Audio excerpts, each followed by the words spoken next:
What's up, everyone? I'm Anthony Gallegos. With me is Ryan Clements and Charles Onyet. Hi. And we are here to do the Guild Wars 2 live stream. Woo! NCSoft's exciting. gigantic MMO. That's why I got my Guild Wars shirt on. What do you think? Probably the most exciting MMO launch in the last couple of years. Very exciting. So you just forgot about Star Wars: The Old Republic that quickly? Wow. I totally did. Like, oh no. Well, I mean, Star Wars was one of those games that, well, let's not talk about Star Wars. This is about Guild Wars. This is about Guild Wars 2. Thanks for joining us if you're streaming on your mobile device of choice. So Charles, what exactly are you playing right now? So I am a Norn Guardian, and there are they're called professions. Yeah, sorry, I'll zoom in. Look at that guy. That's Charlie in a nutshell right there. It's true. I wish I had that beard. That's a pretty amazing beard. I may have to work on that, but we'll see. Apparently, really likes that sword. Does your sword also have clockwork blade gear thingies? It does, although they don't move. And if I break out my other weapon set here, so just wait. There it is. That's awesome. Yes, I have a steam-powered spinning mace. I'm pretty happy about that. So if you guys have questions about Guild Wars 2, you can send that to @IGN with the hashtag Guild Wars 2. And we're going to be giving away 10 copies of the game and 10 400-point gem cards. Which I'm going to jack all of those, so you guys do not get any gem cards. I mean, so that's the thing about Guild Wars is that unlike other MMOs, that obviously thrive off a subscription model in the past. Even Star Wars: The Old Republic for a long time had a subscription model, or for a few months. And World of Warcraft still has it. This game, there's no subscription fee. It's true. You buy the base game and then you're in. There's the microtransaction model through the gems and everything, but no monthly subscription. But even the microtransactions through the gems, it's all optional. Yeah, it's all optional, and even as Charlie and I were just discussing some of those objects and items and perks, you also get through normal gameplay as well, which we're seeing right here. Yeah, you can. I guess I can just go through that very quickly here. I haven't purchased any minis. I do have a baseball hat, which celebration hat, which doesn't really make any sense. Charlie to get. But you can also get aviator sunglasses and boxing gloves. These all cost gems, and you can buy gems directly. Or you can get more useful consumables like transmutation stones that allow you to swap the appearance of an item with another one with stats, so that I guess this is for level 80 stuff, or fine. Yeah, usable on all item levels. Let's give some context though for people that are just joining us. Maybe they don't know a lot about Guild Wars 2. It's been long coming in development by ArenaNet, which, if you guys don't know, is obviously a company founded by some old Blizzard employees, some extremely talented people who I think proved to everybody with the original Guild Wars that they really knew what they were talking about with an MMO, and Guild Wars 2 is and from what I've heard especially from old Guild Wars fans, is in every way an improvement and a much bigger, more ambitious project. Well, so they're much different games too, right? So Guild Wars 1, it was sort of an MMO, but also not really an MMO. You had public spaces and towns and things like that, but when you actually left a town, you would just be in an instant space with your party. So they took an entire, and that was, it was a very successful game. That one also did not have a subscription fee and really powered itself through expansion packs and things like that, which is what I'm assuming we'll see with Guild Wars 2 as well. We'll see expansions that add new content and probably more for professions, which are just the classes. And that type of thing. But yeah, moving into Guild Wars 2, it is a full-on, and I mean open... Full-on. Full-on, yeah, whatever that means. You're right. I'm emphasizing that it is indeed a full-on MMO. It is an open-world MMO, so you can go, wherever you want. They have different zones where there's questing and all that thing. There's no, instancing. You run around the world and you actually see other players. It feels more like a place now. Yeah, I mean, there are, you warp when you go between zones and things like that, but when you're actually in a space, it is truly a public space. There are other people running around. It's very much a populated world. And as we pointed out, Charlie is playing a Norn Guardian. There are 5 races available in Guild Wars 2 at the moment, and 8 professions. Yeah, and actually, the guy I'm talking to right now in Asura, I sort of wish I'd played Asura, because their storyline, they're kind of like the magical engineers of Guild Wars, of Guild Wars' world. And their storyline is actually really funny. There's a lot of comedy there. It's really creative. There's some cool quest types. The Norn are kind of dull from what I've seen so far. They're not quite as exciting. The storyline stuff that they have isn't especially thrilling or anything like that. It's like the Skyrim of Guild Wars 2. I mean, that's what the Norn are, right? Come on, think about it. Yeah. A lot of parallels, except that they can transform into animals. I don't think you could do that right away in Skyrim. So, I mean, so one of our Twitter peoples, who, if you want to send in your own questions, is at IGN with the hashtag Guild Wars 2. Blue Siren asks... That's a cool name. I heard Guild Wars 2 is going to have world PvP. Will this PvP be similar to any other online MMOs like RuneScape? I don't know if I can speak to the RuneScape, but... So what it has right now is you are safe when you're in the main questing world, which is where I am right now. It's not like I'm not under threat. If you do want to PvP, that is where the World v World system comes in, which you can see right here, where your server can basically hop online into this World v World conflict. And I can do that right now, so I will just do that. I'm gonna stop talking about it, and I'm just gonna go in there. I mean, that's a crazy thing. They make it so easy, just like that. Bam! Now Charles is heading off into the world of PvP, and you can do this at any time. So it's not like you have to level up, and it's like, oh, well, when I hit level 60, I can do this huge World v World conflict. It's at any point you go in, you're auto-leveled to 80, although you retain the skills and items that you've unlocked on your main leveling character. So it's not like you suddenly unlock everything about your character. You're still limited in that respect. So you can see down here, I'm up to 80, but my true level is actually 23. I still have the same skill bar I had before. I'm still wearing the same items that I was wearing before, but you can, earn experience and things out here. So you could just play in the World v World mode if you wanted to. Now World v World it might bear explaining, is a little bit different from just PvP, correct? Yes. So it's two different ways to play. It is this large map here plus 3 other maps. Okay. So you have all of this space to compete over, and it's 3 servers basically in this conflict. So you can see Blue basically has everything there. I was gonna say, it doesn't look like you guys. It looks like Blue is doing really well. No, we're kind of getting destroyed a little bit. It looks like Blue has basically completed an entire map, is slowly taking over this map, and it's pushing you out of has a foothold over here, and is also up here in our kind of main keep area. So you guys are doing great. So we're in a fantastic position right now. It's just, it could not be going better for our team. But the thing that sets this apart is that you can just group up with tons of different players. Like, here we go. Here's some players running down. We're not in a group or anything, but we can just run around and kill the other teams. And basically, the way it's structured is it's structured around capturable objectives. So when you own a piece of territory like this, you want to reinforce it with siege weapons, which you can build as you accumulate supply, which I have a little bit of right now. And I haven't dug a lot into this system yet, so I mean, there are blueprints and things like that. You see there are actually supply caravans that run around the map that deliver supplies from space to space. I don't know where that one went, but if I go in here, there should be a... so there's a supply depot over here. So as supplies are delivered, you can then...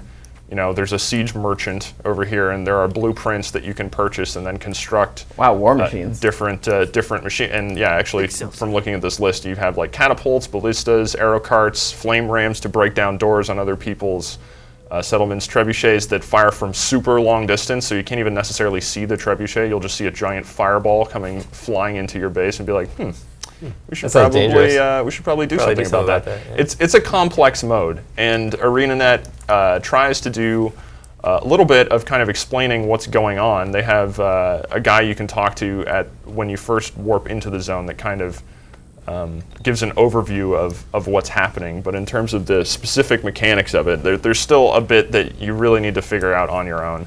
I mean, it seems and basically experiment with it, and probably get killed a lot in the process, because once I actually find... you can see there's defend this slope, and I think I'm coming up on a battle up here. You can see down in the mini-map, which is really cool, by the way. The mini-map is awesome in this game. But it looks like we're attacking. There is a battle over here. So I'm going to see if I can go over there and do something other than die, which may or may not work. I do see a lot of green dots, so it looks like your team is definitely trying to go on the offensive. Oh my goodness. So here we go. And I'm kind of in a healing build right now. Mess some stuff up, Charlie. I think that's an important distinction, right? Is for a lot of people who are watching this, who need to send their questions to @IGN with the hashtag Guild Wars 2. Nice plug.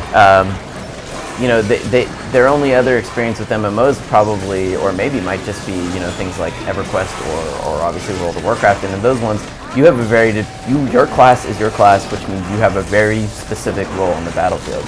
And that's not exactly how Guild Wars 2 works. Right. Yeah, because every class has healing capabilities. And, yeah, there isn't a dedicated healer class. So I do have a specific heal on my character. This here, the 6 button, is always a heal regardless of which class you're playing. Right. My Guardian's role is more of I can kind of tank, I can kind of do damage, but depending on the weapon I have equipped, you know, I can become a ranged fighter, I can become an up-close fighter with a lot of damage-focused skills, which is basically what I am right now with the two-handed sword build. But if I switch back over to my one-handed mace and my torch here, I can actually throw fireballs. I can breathe fire, which is that. which we had a great moment before the stream started where the sound was way too loud and that sounded like the world was coming to an end when he breathed fire. Why are we having such a hard time taking out that one person? So this isn't actually a player. This isn't actually a player. Yeah, this is a very powerful NPC. So there are PvE battles that you do on the World v World map, and there are PvP battles. So oops. Oh no. So when this is a good time to talk about when you go down. You players can either revive you, which someone's being awesome and doing for Charles, or you can actually fight your way back into a revive. You can. If you kill a character while you're in that down state, you will be able to revive yourself. But I mean, reviving is very much incentivized because you actually do get experience. So for instance, I'll come over here, and anyone can revive. So people revive. There we go. I just got a nice experience bonus. So you do have that actual in-game reward for reviving other players, as well as, you know, it's not like a special skill or anything like that. You just go up to other players and hit F, and that's it. And as Charlie said, every profession can do this, which means that, I mean, every class is kind of like can be a medic, you know, when it's fitting. I mean, that's one of the things I'm really looking forward to seeing how it develops, especially in dungeons and things like that, more focused dungeons, like 5-person dungeons, which are back in the PvE world. You know, how that experience that you're so used to doing or running through with set rolls, it's like, okay, you're there we go. So I just got a big experience bonus, karma to buy stuff, and money. So Charlie, that was good. Speak to, oh, I'm sorry. Well, I was just going to say, to see how that experience works when you don't have those defined roles within a class, and if it just becomes, or within a party, and if it just becomes too chaotic, or if it means you just really have to pay closer attention and is ultimately more rewarding. I don't know the answer to that yet. I haven't played enough. I mean, that was interesting, though, right there, that you guys were essentially fighting what in a lot of ways would be like a guild raid boss, and without even communicating with each other, everyone was just naturally like going and picking each other up when they fell and trying to watch out for each other, and that sort of altruism doesn't naturally happen, which is why it's good that they reward people with the experience bonuses, because people were definitely getting something out of helping. Yeah, Guild Wars 2, I think, does a really good job of discouraging selfishness. So you don't often see, I mean, if you're running around and somebody has already tagged a monster, basically, and is already starting to fight them, and then you come in and start fighting that monster, you still get loot and experience if you participate in that battle. So it's not like somebody's just running around trying to complete all their quest objectives before you get there and trying to kill all the monsters before you can steal their experience or anything like that. There's no kill stealing, or that type of thing doesn't exist. It really does encourage everyone to kind of work together to complete shared goals. And you see that in the PvE world with the event system, which I wasn't able to show off a good example of, but that's when things just kind of happen around the world. Storylines will just trigger, and you'll need to protect NPCs or kill a bunch of invading monsters. Then they can actually take over towns and change the landscape of the world. And you're just free to join those whenever you want to. You can just, if something's going on, the mini-map will be like, hey, you should go do this. And then, go in there, bro.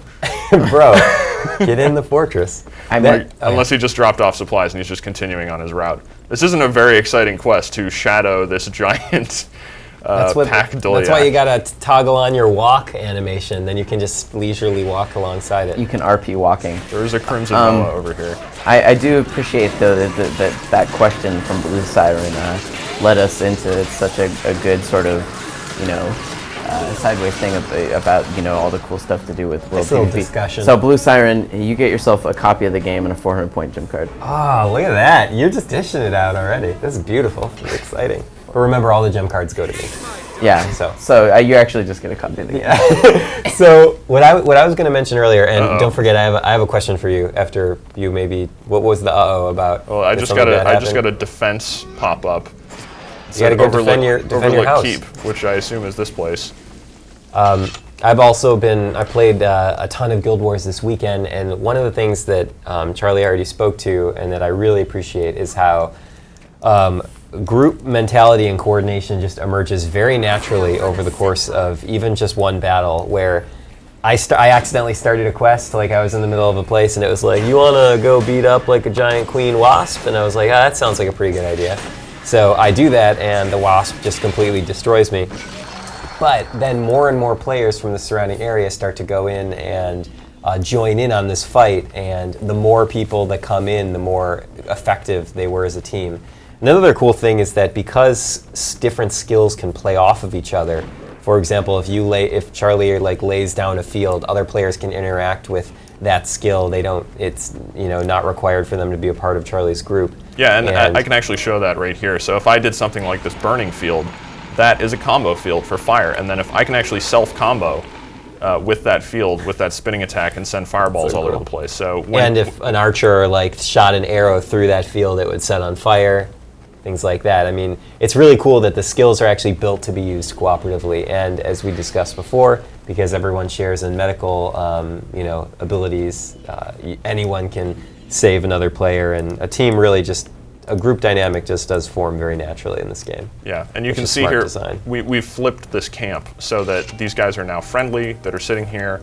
That Pack Doyak is transporting goods to our bases, so we've improved our overall position by taking this over. And I actually got a quest reward for walking next to that thing all the way back to my base. I was actually rewarded with experience and funds and things like that, so it wasn't a total waste, but I'm going to see if I can find a more interesting battle happening down here. And the question I had for you before was, say someone takes over the world, this entire thing is quote unquote ends. Is there a huge reset of the World v World maps at any point? So I believe they are cycled periodically. I don't know exactly what the cycle time is, but yeah, they determine a winner, and then so on and so forth.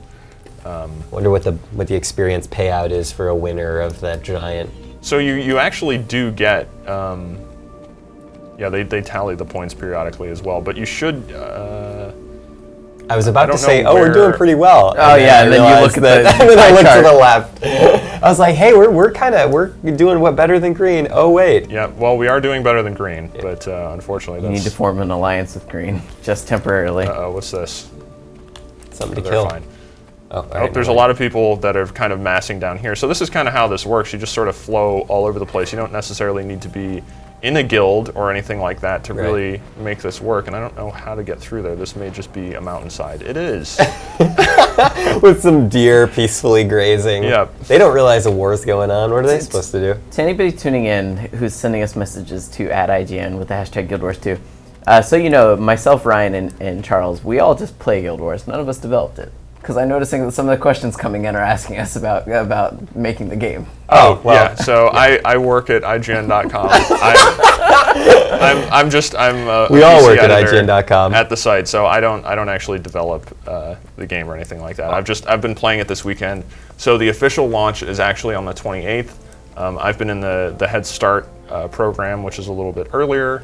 That's for people who pre-purchased the game. I'm actually going to get a skill point here. Oh, this looks like a skill challenge. No, you just have to commune with it, which means point at it with your hand for a little while. I think people sometimes have and then you get the skill point. Have misconceptions about Guild Wars 2. Like this Twitter user, whose name I think is GBayides, says if there are no quest givers, is there an estimate on how long the story will take? But I think there are quest givers. People still give you quests. So yeah, there are people standing around the. I'm going to do a vista. Oh, here's a vista. Right now. Yeah. There are people standing around the game world represented by hearts, who stand in the same place all the time, and they have various goals that they will they don't assign them to you, but if you're near them, you can complete those goals and then you get a bonus, basically. So that's what incentivizes you to actually do that. You'll get experience, you'll get access to new item purchases, and you'll also get bonuses towards map completion and things like that. And those quests are pretty standard. They're usually kill this thing, collect this stuff, hit these, go trigger these random things out. Oh, this is actually a PvP fight. Those aren't particularly interesting, but you do also have more structured story quests that have voice acting that I totally jumped in on the wrong side of this fight. Oh my gosh, Charles. I'll be fine. You are on the I am totally fine. Nope, just run, dodge. So there are the story quests as well, which aren't as interesting with Norn just because the characters are kind of dull. But the events that happen around the game world, there really aren't any quest givers. Like, you don't have a quest log that you necessarily go through to be like, oh, I better go through my to-do list here. You get a little bit of a sense of that, but it's never in the way of something like World of Warcraft or Star Wars: The Old Republic, in the sense that it's like, oh, well, I can only accept 25 quests at a time. It's just kind of, if you're in the vicinity of something happening, you can go do it. You don't have to group up with people. You don't have to, manage a quest log or make sure that everyone's. Oh, are we all on the same phase of this quest? Because I don't know. It looks like you're one step earlier, and I'm a little bit later. None of that is really necessary. Yeah. You just kind of show up and start hitting things, and then the game gives you rewards for it. And I really like that system. It's cool that even when you complete one of the tasks, which are those little heart quests, as I like to lovingly call them. They actually are represented by hearts. Oh, well, yeah, exactly. When you complete those, you don't even have to go turn it in or anything like that. They literally mail you your reward. It just shows up in your mailbox, which I think is so cool. And I think Charlie actually has some mail right there. I do have some mail. They definitely make it easy in this game to never stop smashing on things and leveling. Like if you want to get back to town, all these little checkpoints, totems that are all over the world, you can quickly teleport between them for like next to nothing as far as money goes. Yeah, like 10 copper. Yeah, I mean, getting around in this game is super simple right off the bat. Like, when I used to play World of Warcraft early on, I'd be like, man, it's so painful not having a mount. But in this game, like movement and all that doesn't really bother me at all. Like, they've tried to make it as painless as possible. I'm wondering how much money I've spent on teleporting around the map already. I feel like, I would get angry if I saw a total amount. I think it definitely adds up. It does add up. I mean, and of course, you can run everywhere, so you don't have to teleport, but it's just such a huge time saver. I'm lazy in real life. I'm lazy in the game. But you know what? There is some advantages to running around everywhere because, as Charlie was explaining, these events are all happening around the world with or without you. Right. And my friends and I have noticed that as you're playing and say you do a task, oftentimes an event or another task will pop in your area. And you can actually sort of follow a natural progression through the world of events that are all kind of taking you from one place to another. And you just create this never-ending, sweet, glorious chain of experience that just pumps up your character. Well, here's what I think is a really good question. I mean, Ryan, is Guild Wars your first MMO? First serious MMO. Okay. I mean, I've played other MMOs, but... So this Twitter user who wrote to @IGN with the hashtag Guild Wars 2, his name is Artist of Fear 199. Watch out. And he says, if Guild Wars 2 was my first MMO, would it be hard to understand everything you can do?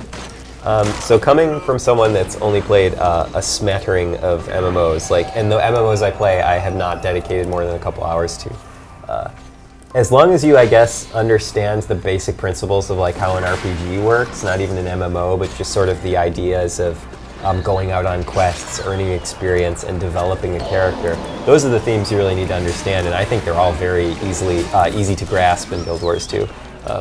Now, maybe my opinion is a little colored because I've been able to read up a lot on this game before it launched, but I will say that it has been super easy to get in and just figure out. ArenaNet, the developers, we are not the developers, as a quick reminder.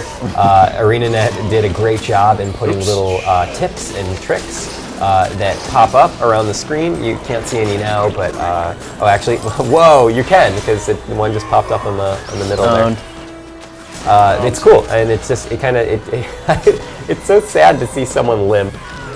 Oh no, you can do this. Charles got one, but then the team came up from behind. It's okay. I wasn't going to do anything. They were all rolling in here, so yeah. I mean, Charles, how do you feel about it? Having spent your whole weekend playing it, and you have other experience with MMOs, like compared to what you've done in the past. Do you feel like this one's like kind of prohibitively hard to learn? I don't think prohibitively. I think it's definitely on the more complex side for sure. I mean, yeah, there are the tutorials and things like that to sort of tell you what's going on, but really the only way you're going to learn it is just by kind of experimenting and figuring things out. Yeah, jump right in. The skill system in particular, I don't think that would necessarily make all that much sense to somebody who's totally new to MMOs. If it's like, oh, well, I've never played an MMO before, I should go in and try one out. Like, there's definitely going to be a learning curve with Guild Wars 2. It's not super user-friendly. I think once you do put in that time to figure out how the systems work, though, it's really rewarding, and that's time, I think, well spent, because this game, from what I've played, event failed,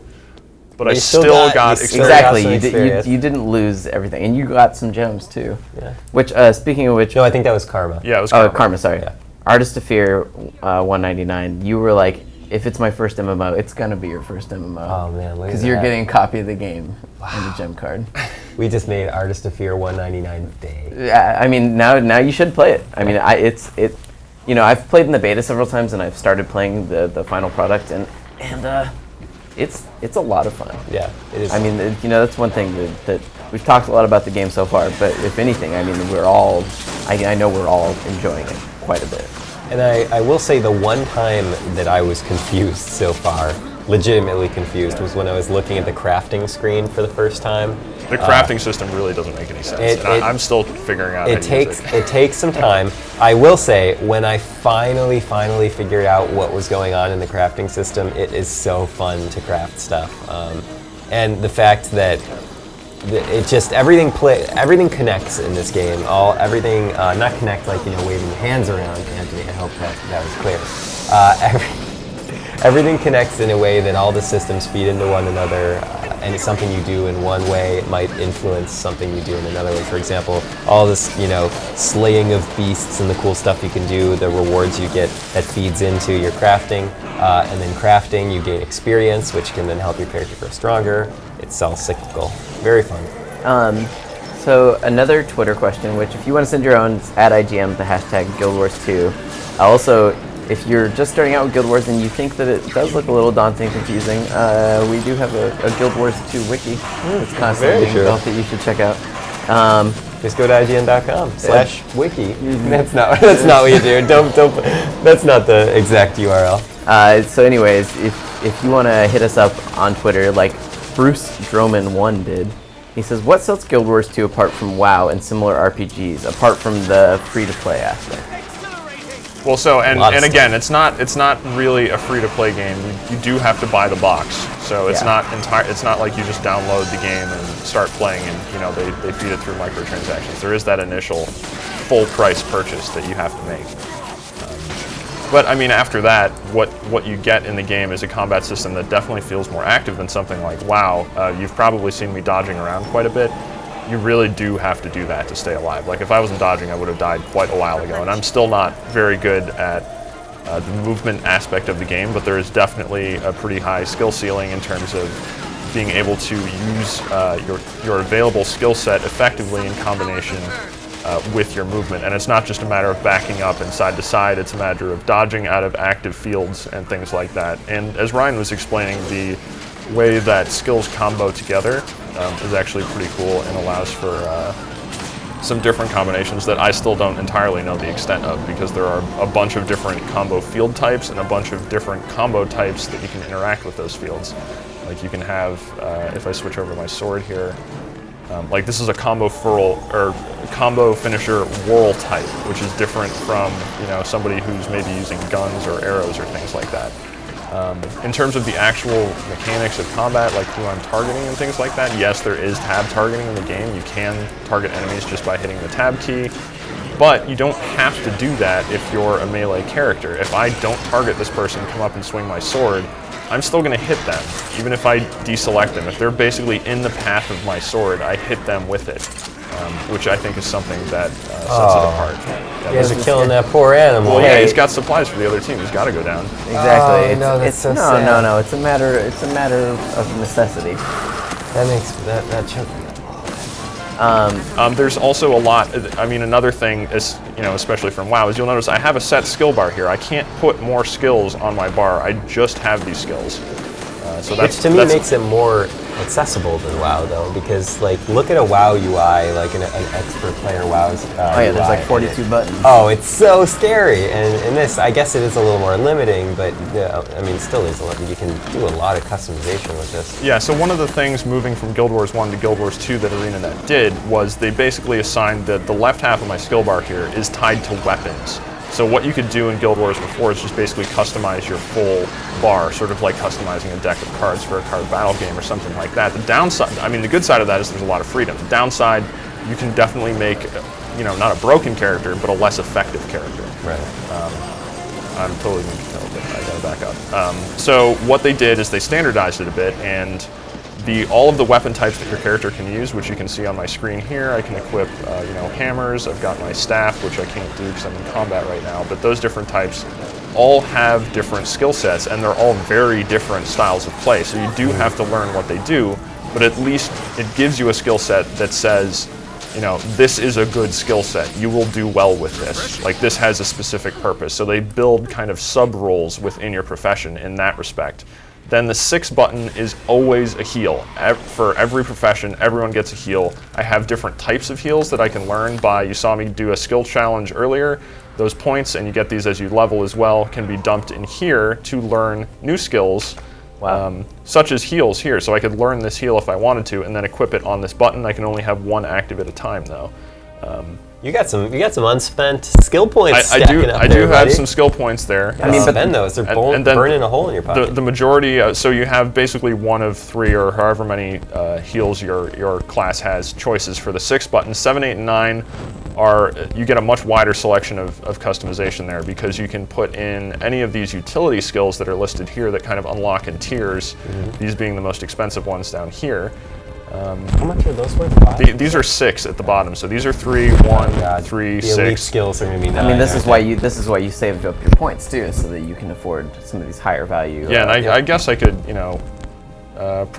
form a protective healing shelter for allies, foes, and projectiles cannot enter. That's pretty good. So sure, I'll learn that. So I just learned Sanctuary.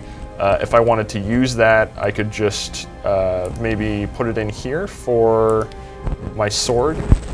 And so before I would have been able to kind of summon spectral weapons and things like that. So I just swapped that out. You can do that on the fly right from this menu, actually. It's pretty convenient. And you build these 3 based on the utility skills you have unlocked. And before long, you'll be able to unlock all of those skills. It's not like you really have to pick and choose which you unlock. If you keep playing, you'll unlock all of them in time. So you don't have to worry about that. And then finally, and I haven't unlocked this yet because it's at level 30, but there are elite skills, which are like the most powerful skills. And I haven't actually really looked at them yet for the Guardian class, but they're down here. They're much more expensive. And looks like there's some shape-shifting, crazy stuff happening down here with books and fire and wolves. And I'm very much looking forward to seeing how those work and how those affect my build. Now, if you are curious how all of that stuff will affect your character, you can actually get a preview of it by going into the PvP arenas, which is a different. Oh my goodness, Champion Harpy Warrior. Those things are no joke. I mean, we appear to be Charles, since you spent the most time with this game, one of our Twitter questions comes in to @IGN with the hashtag Guild Wars 2 from Joe Fozziebear. He says, "Is there an aspect of the game that's really stood out to you?" I mean, the event system has really made the biggest impression on me, just because it really does encourage cooperation between people who aren't groups, who don't know each other, and you do get a lot of unspoken communication there, where you just kind of show up and suddenly you're working as a team and everyone's making progress and able to claim rewards. I think that's really important and a really cool aspect of the game. So it never feels like you're really wasting time in the game, because pretty much everything leads to an experience gain and some kind of reward system. And I think that's really well designed. I know some moments like this. Well, I know some more hardcore MMO players and people that really do enjoy the social aspects of the game, though. I mean, because what you do get is because there's a lot of unspoken communication, you don't necessarily get that much communication, so you don't get a lot of active communication between players. It's just kind of, hey, let's all just be in this area and start triggering skills all over the place, and what you see here, where there's just total craziness going on. Oh, that was a really big experience. That was an unnecessary lunge. Oh, and also, if you saw there in the right, I had an achievement pop up, which ties into this whole achievement system, which also gives you experience and rewards. Like once I fill this bar, I will get this treasure chest. Same thing. I already got the one for. Wow, those achievements are just tied to the month too. Those are monthly so there's achievements. Daily and monthly achievements. And then PvP, exploring, fashion choices, weapons, community, fashion. all this stuff, and this all gets you rewards as well. So again, just another aspect that feeds into that sense that you're constantly progressing your character. And that you're doing so in a social environment, that you're not kind of on your own trying to, carve out a piece of the world for yourself and be like, don't go near these mobs, I need them, for experience or quests or things like that. So I do like that aspect, but you do, I think, get less of a sense of communication between, like direct communication where people are talking to each other and stuff like that, except for obviously the people asking questions about what's going on in the world, because it is a new MMO, so there are a lot of people who are like, I have no idea what's happening right now. And I'm usually asking. A lot of people have questions, including this Twitter username, XX Dylan Walker XX, and he says, how does the actual guild system work in the game? So I am in a guild right now, and I'm still sort of going through that in terms of how it works, but you do kind of rank up your guild as you compete in events and things like that. I know there have been some issues with the guild system so far. Oh my god, we're going to totally break this gate down. But yeah, it's pretty easy to get invited to one once the guild is formed, and I believe you can be actually in multiple guilds at once. I'm in a guild with people who aren't necessarily even playing on my server. Oh wow. Yeah, so it's a pretty flexible system.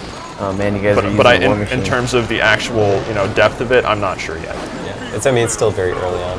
I've been playing the game all weekend. I'm mostly focusing on leveling my character just so I can start seeing some of the higher level content. I have seen a lot of the earlier content in beta test because I played as every profession and I played as every race. Yeah, I mean, the early access only started Saturday. Yeah, and early access just started a couple days ago. So I'm trying to get through the leveling so I can really get to that the higher level stuff and see really how the event system develops later on in the game.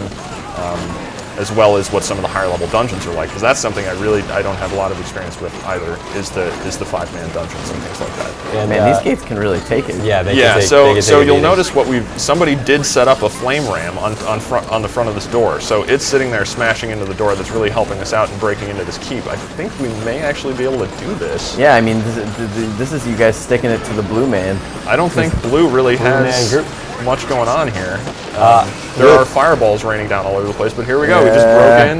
Yeah, everybody's destroying everyone. Look how many of you there are. It is literally a swarm. But see, this is why this is so cool, is because everybody just knew what to do.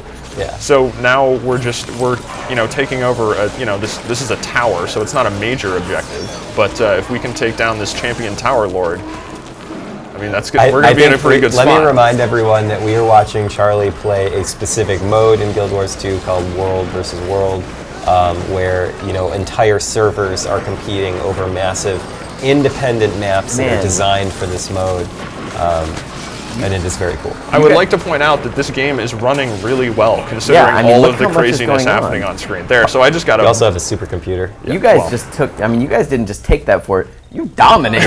Yeah, you took that for it. We did quite well. You got 1,000 experience for that. So that was a big experience bonus. I got quite a bit of money actually, and you can see my experience bar leveling here as I entered sort of lower into level 20. Oh my God! Don't fall. I fell to my death for the first time yesterday. It was actually really sad. Yeah. That was the story. There wasn't really a lot to that story.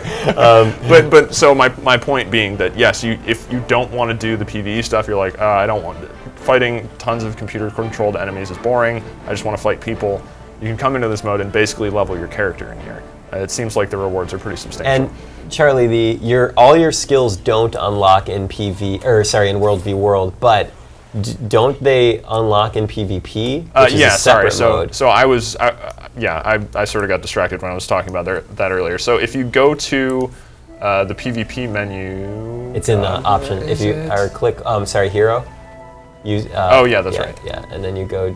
Yeah, so down here, these are individual PvP arenas that you can join up with that are like timed affairs with teams of set numbers of players over it's usually 3 control points and then maybe a secondary objective or something like that.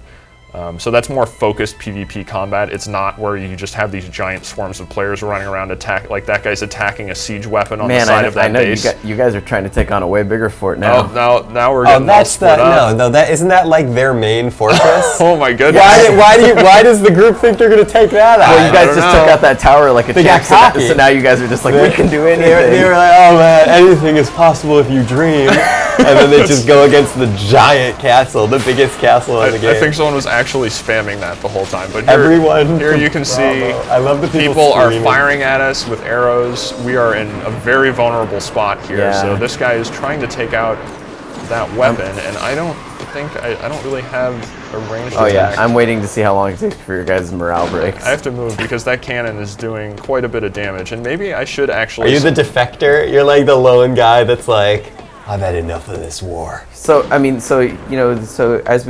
So I'm gonna mine. Well, and so as I see Charles mining and doing this stuff, and it actually gives us a good way to transition.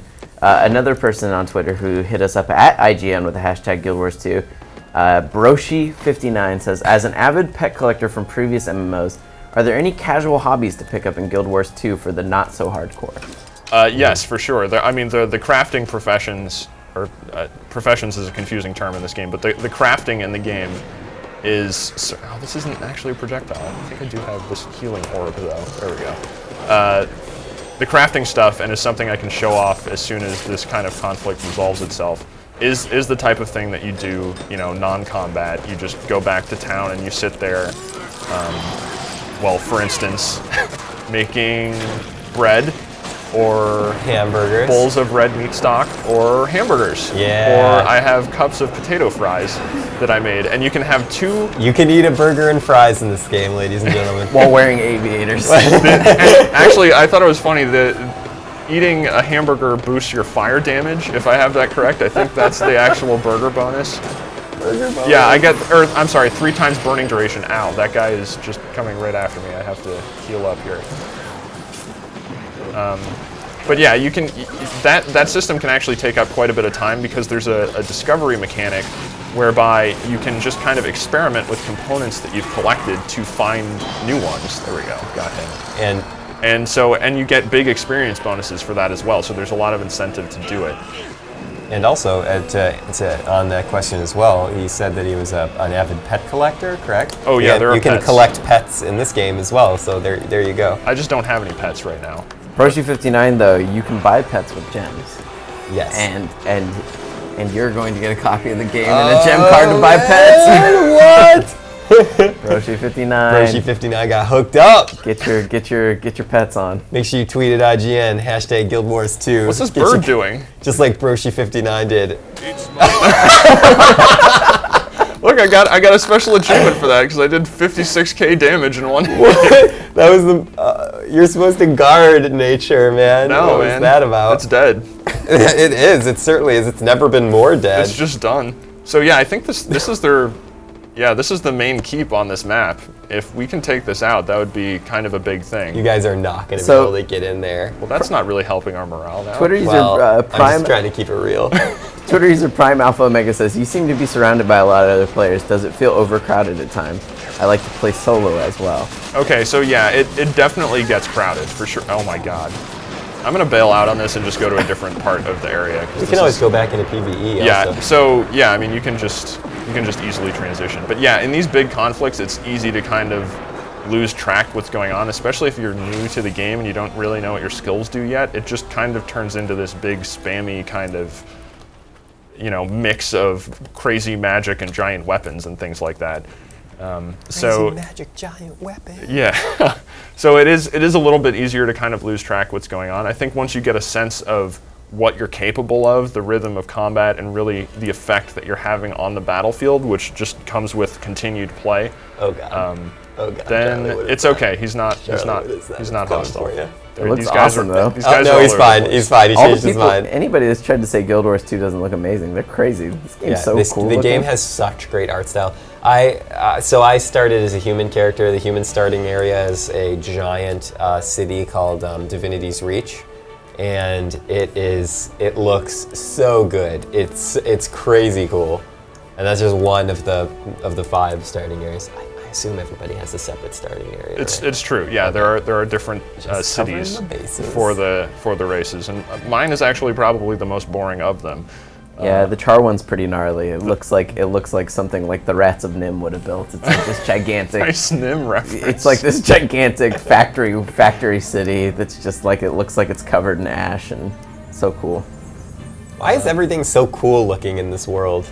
Yeah, the Asura city. The Asura city is especially cool. And actually, I mean, if you don't mind playing as the only reason I'm not playing Asura right now is because they're so small that their armor kind of gets condensed on the character models. So I can't look at, and that's sort of why I wanted to pick Norn, because they're larger, so you can really see the detail in the character models. That's what I wanted to ask you about. Okay, I wanted to talk to you about this before the stream started, and we're going to talk about it right now. But I think Asura is the coolest race in the game. I really do, and their storyline is a lot more interesting, and they have a lot of personality, and their city is awesome looking. Also, they have golems. Real talk, Charlie. Okay, real talk. Okay, real talk. I have been playing Guild Wars all weekend as well. I mean, I'm already at level, what's that, 16 or 17? I forgot. I didn't check when I signed off. I still am using the same boring weapons and armor that you kind of get towards the beginning of the game. They're different stats, but they all have the same appearance. When do I get super cool steam-powered spinny majigs? Well, I mean, I think you just got to kind of sort it out a little bit. Just sort it out. But I mean, so that particular zone, and I'm in Lion's Arch, which is kind of the central city in the game. That zone that I got the steam weapons was over here in the Diesa. I'm probably not. Diesa. The plateau Diesa. Over here for 15 through 25. I did 100% exploration on this thing, and just from drops from enemies, I got them. Okay. Yeah. You know, loot is interesting in Guild Wars 2 because it's there and it helps you out, but it's not. I wouldn't say loot is necessarily the main focus of the game. It's more about skill acquisition and using your skills together properly. And then the gear will certainly help you out, but even at the highest levels, there isn't like that one item that is the most powerful sword ever. It's just the one item that looks like the coolest sword ever, but at certain tiers that you're gonna have very similar, if not identical statistics across them. So you're not just hunting for that one thing that lets you one-shot everything. Well, so and I'm gonna go back to the main city actually, so I can show off the crafting a little bit, since I've been doing a lot of combat. So a Twitter user. Is this the Norn starting? It is. This is the Norn main city. So a Twitter user, Phoenix059, who wrote into @IGN with the hashtag Guild Wars 2, he says, "Is gear an important part of the game? It doesn't seem to make much of a difference." And I think he's speaking about, world PvP. It didn't matter that you went in there with the low-level gear you were wearing. I mean, it does. There are statistical, differences there. So if you have better gear, you will have better stats. You will have better proc effects. Like I have a couple green items here, which is a higher magic tier. I have a rune on there that will give me 10% power and 10% fury duration, depending on how many I have equipped. I happen to have 3, so I'm actually over the limit on activating those. But in terms of a noticeable effect, so that when you're actually running around, you notice that you're doing better, it's not as powerful as other games, and I don't think it's meant to be. And I think some of that has to do with the leveling system in the game, where it will actually de-level you if you go into earlier content. So you'll retain your base level. Like if I were to go into a starting zone, I would still be level 23, but it would drop me down to whatever the level cap essentially is on that area, so that I can't just go through and one-shot all the pigs that I used to have a lot of trouble with or something like that. It doesn't allow for that. And I think one of the reasons for that is just to ensure that some higher level characters don't roll into a low level zone and basically demolish all of the events there. So it keeps the events challenging, and it keeps all the monsters that you fight in those zones also challenging. I'm about to cook. Let's cook. So here's oh no, I'm sorry, you're still at Defender. The crafting interface takes a little bit of time to kind of wrap your head around. But what? There we go. Okay. But once you do wrap your head around it, it does make sense. So, possibly the coolest button in the game is actually on your inventory screen, and it is this button. You go up here, you go to options, and you hit deposit all collectibles. Oh my god, all of that stuff just disappeared from my inventory. That is... Where'd it go, to your bank? That is an amazing button, because you can do that from anywhere, wherever you are in the game world. You can also just hit compact instead of moving all that stuff. And yeah, I'm sorry, you can sort with this as well. With all the ingredients that you gather and all that, you can just quickly... Just goes to your bank right away. It just blanket sends them to... Not even necessarily my bank, but to a separate storage thing that is my collection. So this lists all of the crafting materials in the game, of which there are many, and it just sends them all directly here, which is so convenient. And because when you're out in the field and you're like, okay, I have how many stupid weapons in my inventory? Like, I can't even use this, so I'm just going to break this down. You can break weapons down into component parts too by buying these salvage kits. So these pants, they are... I mean, it's light armor, which I can't use, so we're gonna get rid of that. This actually, it actually takes quite a bit of time to go through here and figure out if you really are using the best weapon. But as we were just discussing, that doesn't necessarily feel like it makes that much of a difference. So I'm gonna leave those there. But I did just get some additional crafting materials from breaking down those items, so that I can go back up here, hit deposit all collectibles, and there they go. I now have more inventory space, which I need because... Oop, let me get rid of that too, actually. And I need that inventory space because when I go into craft, I actually have to pull out some of my items here. So if I'm cooking right now, so I'm going to break out the bag of sugar and some jars of vinegar, maybe a jug of water, and you find all this stuff just by collecting plants around the game world. By the way, collecting plants around the game world gets you experience. So it's just another... Where do you get the jugs of water from, Charlie? You can buy some... You can buy those, right? Yeah, you can buy some stuff from vendors. Whoops, I did not mean to do that. You can also, and this is another convenient feature, you can just mail items and sell at the trading post and buy more at trading posts just by right-clicking on the item in your inventory. Unfortunately, the trading post is down. So you can't... Aww. Yeah. Down for maintenance. What is that thing? I kind of want to know. It's about to be eaten. It's a Pokemans. It's a Pokemans? That's not the right thing. It's not the right thing at all. So unfortunately that is down, but being able to, like, oh man, I need some more slab of poultry meat to make these cool items, then you can just go directly to the trading post from there and say buy more. I don't know how expensive that stuff is. And that would be using gems, right? No, the trading post is just for standard transactions like an auction house anywhere else. So at the _ Shigamori says, how does the solo storyline work? Do the options you pick at the beginning define the whole story or just your start?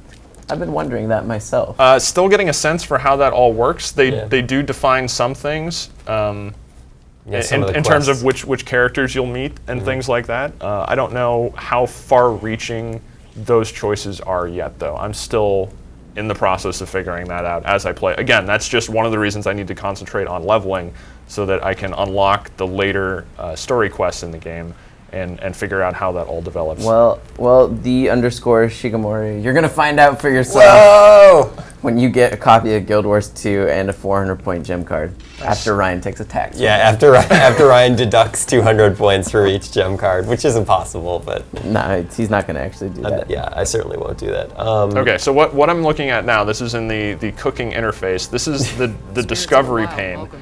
And this is why you can spend a lot of time sitting here crafting stuff in town or wherever there happens to be a cooking station or whatever your crafting profession is. All you need is a table. You can just drop items into this discovery pane, and then the game will tell you, it's like, oh, there's 15 possible unknown recipes with this. It's like, okay, well then you put another one in. And like, oh, well I can't actually do that yet because it's too high level, so I'll remove that and I'll try something else. Bag of flour. Nope, still a little too high level. Whoa, that's level 400, so that's like max. That's like max level. Max so cooking. That's absolutely not happening. That's nice. We're novice chefs here, so give us a break. I'm just starting out with with cooking here. But anyway, I'm probably not going to be able to find one because I just did this obsessively last night before I logged off. So I think I exhausted all potential options. It's a lot of fun. But you get huge experience bonuses if you are able to discover something. So that's absolutely worth doing, is experimenting with this pane and figuring out what you can do. That's so nice. And then it shows up in your production queue. So this is where it's like, you know the recipe, so as long, oh, lemons. I haven't even found lemons yet. I don't know where the lemons are. Cookie dough, ball of cookie dough. Uh-oh. I know what we're going to make with the ball of cookie dough. Bowl of blueberry pie filling. Let me ask you, Charles, this Twitter person who hit us up at IGN with the hashtag Guild Wars 2, his name is BadGamer1. He says, is it beneficial to craft items rather than purchasing them from an in-world vendor? Can they be refined or upgraded? So I've noticed that my other crafting discipline is armor smithing, and I have not used anything from armor smithing except for making these bags that you see here, or these bronze boxes. Yeah. Otherwise, the armor that I've found that armor drops in the field are so frequent and often of such high quality that I haven't even bothered tinkering with anything. Yeah, I'm curious to know if they're gonna mess around in patches with the likelihood of those drops. Yeah, the drops seem very frequent out in the field. So I haven't felt much of a need to resort to crafting to try and boost my armor or things like that. The rewards out in the world, just as you're questing and things like that, seem quite good. So there you go, you're all set. So I'm gonna make a cup of potato fries just to show off what happens. Hey, do it. All you need is a potato and a packet of salt. But yeah, there you go. So it just fills your XP bar, and then it will actually unlock more recipes here Pasta noodles. as you go through. So you don't have to use discovery to find new things. It will unlock them as you level as well. So and then once you're done with this, you can either put some items in the bank, or you can just say, okay, I'm done, and deposit all collectibles, and there they go. They're back in my collections thing. So I don't have to worry about them anymore. They're not taking up inventory space. And to shed some light on it, actually, Charlie, can you open up that interface one more time? Oh, yeah, sure. Before we head out from the cooking station? What I didn't understand with this is that you can also craft components that are then used to craft a final product. And that was like a step in logic that I didn't get when I first started. Like, I was just like, why am I just crafting all this nonsense? But basically, you can refine and craft other pieces of the final puzzle. And I mean, and again, that's all used for leveling up. For gaining experience, etc. Yeah, and so an easy way to show that is here with, like, I have casings for helmets, I have linings for helmets that I make with thread, and then those are eventually combined into this, which requires, the lining, the casing, and an insignia. And that also ties into the discovery process for armor smithing, because you put the components into here along with these insignias that you can make to create, other versions and customize the versions of the items you want to make. So, for instance, precise jute insignias will create armor that has plus precision on it. So if you think, okay, I really want to bulk up on this particular stat, you come in here and you basically need the components to make these insignias that you combine with the armor pieces to create into the final product. So there are quite a few steps there. It seems like a system with a decent amount of depth if you're willing to really sit there and give it the time it needs to really excel at it. And then it factors into endgame as well. ArenaNet was talking about how there are some very, very cool items in the game, like one that apparently, a sword that changes its reflection depending on day or night and basically reflects the night sky or something like that. Ooh.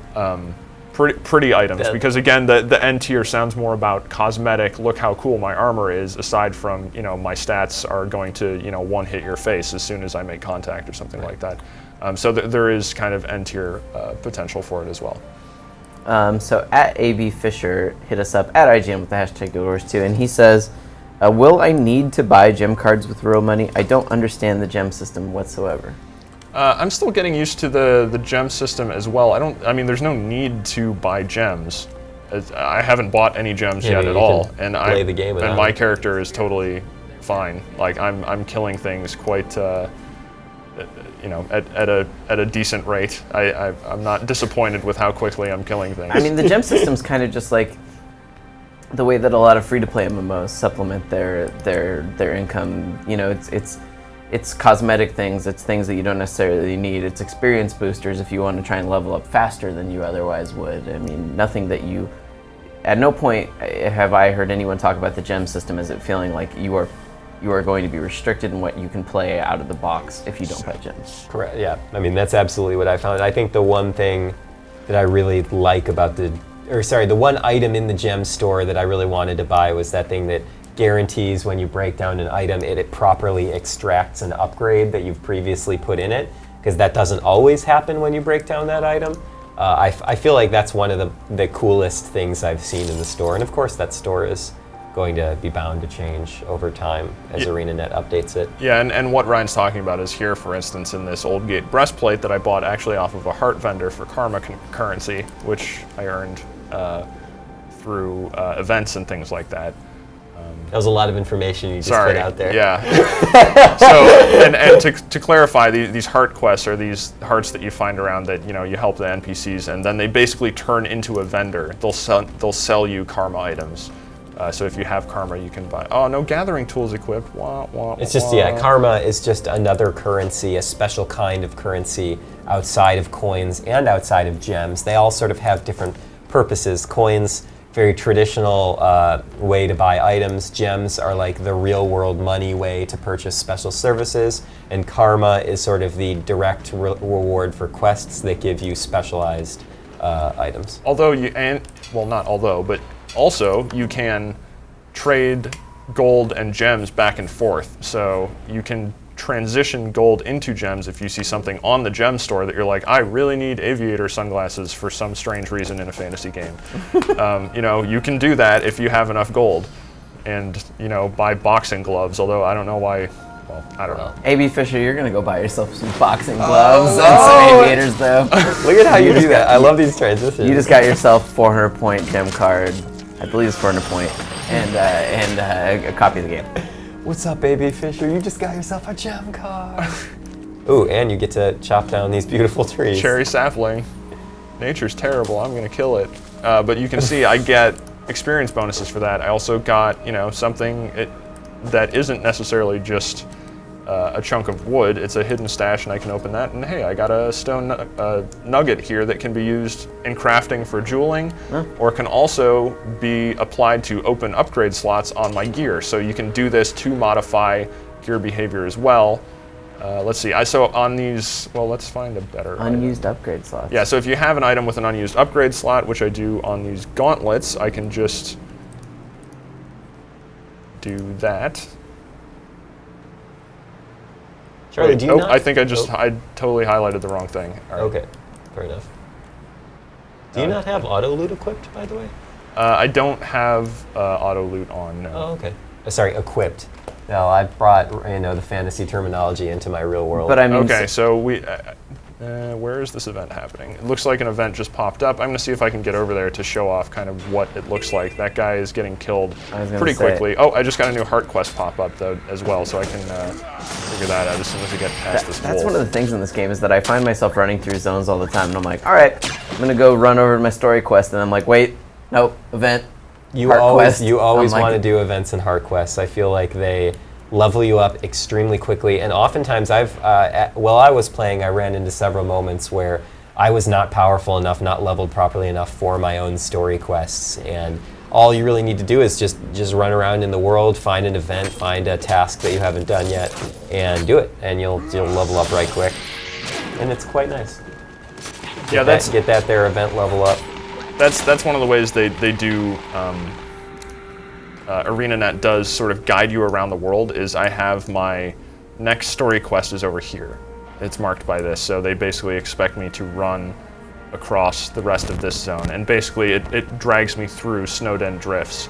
So while I'm running through, all of this other stuff happens, and it's just a way to introduce players to the events that are going on. It was the same way through the rest of these zones. It initially brought me out here into the starting area, up through the Wayfarer foothills, across this plateau a little bit, and then basically directed me over here through the drifts. So in my obsessive nature, I am going through and 100%ing these maps because you actually get pretty good rewards for it. So as you've been going through these gigantic sections of maps, Twitter user @Bakase says, besides teleporting and walking, are there any mounts or transporters to get to undiscovered locations? I want to know this too, because I actually don't know. Or have you just walked through all these lands? I've walked through all these lands, so there aren't any vehicles that I got in or anything like that. There are a couple movement buffs so that you can move a little faster. Some professions get them, but in general, you're just running around and using these waypoints. And I actually just discovered another one here, and you can see I just got some experience for that. So again, just another reward there. And there's actually a skill challenge up here, which is another type of task you can do while going around the world. It looks like this isn't just going to be a commune at place of power, and that this guy is going to want to fight. I love the commune at place of power. It's such an easy way to get a skill point. It's cool though, because for doing these totally optional things and fighting this guy, taking him out.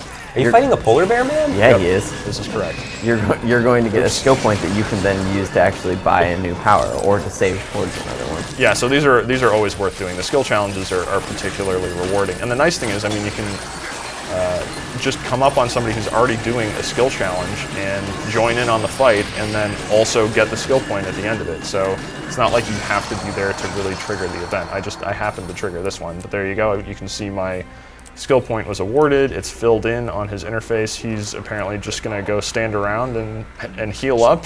Yeah, I was gonna say, you guys just all got a skill point for jumping a bear man. Yeah.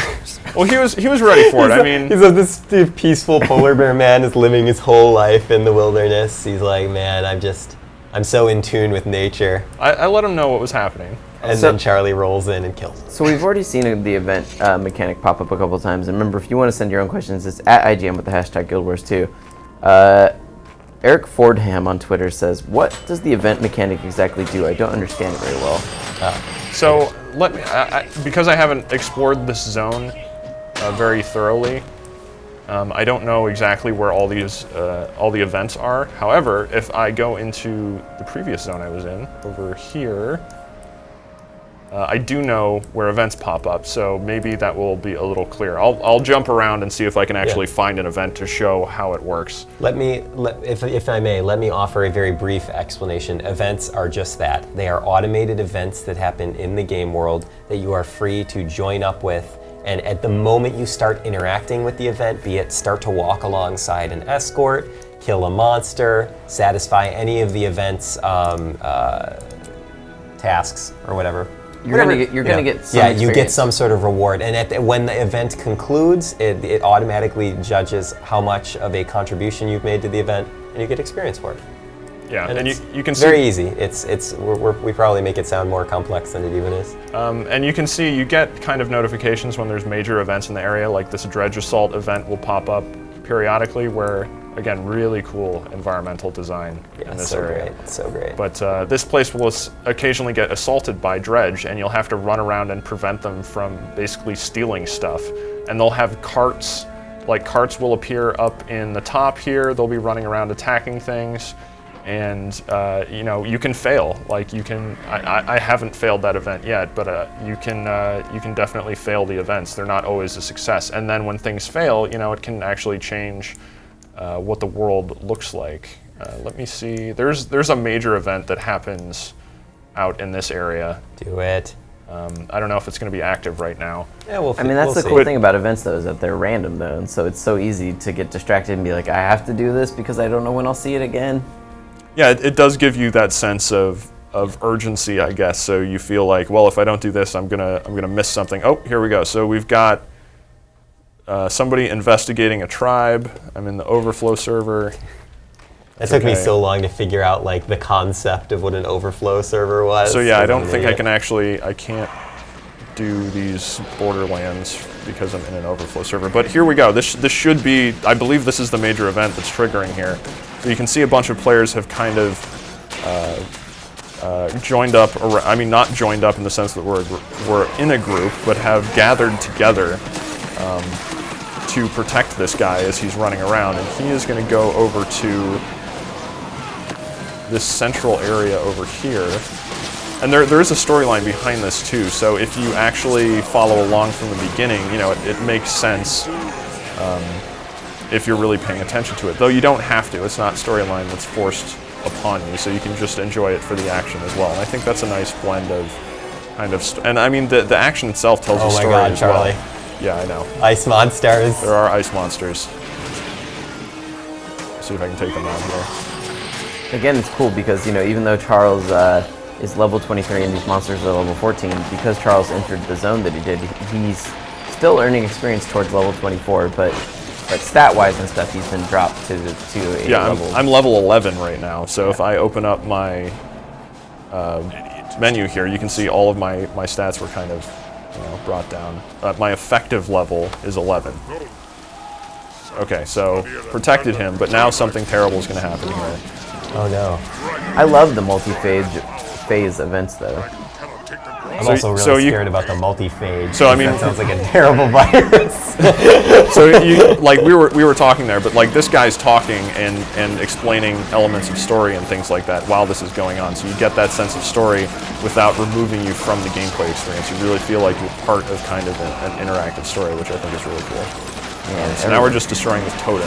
Everyone's gonna F up that totem. I'm gonna re-enter queue later because I don't want to do that. Okay, so that's blown up, but I believe, I don't know if this is the portal element.